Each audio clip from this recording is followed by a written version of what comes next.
ان فيلم F1 احسن فيلم نزل السنه دي، بس هل ده حقيقي؟ تعالوا نشوف. بص انا لسه راجع من فيلم دلوقتي، انا هعمل حاجه واحده بس في الفيديو ده.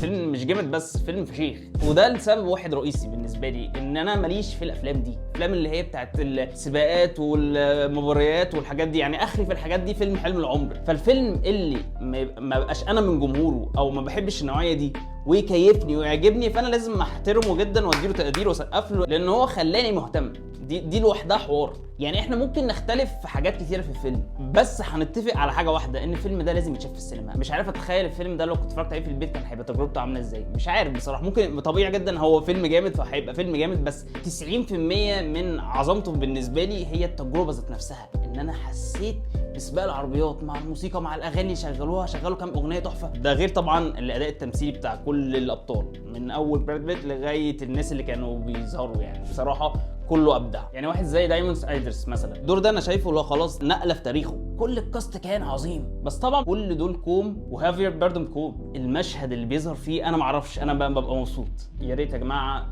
تنزلوا تتفرجوا على الفيلم ده، وفعلا بالنسبه لي ده افضل فيلم في 2025 لحد دلوقتي. وبس كده، روح اتفرجوا على الفيلم. سلام.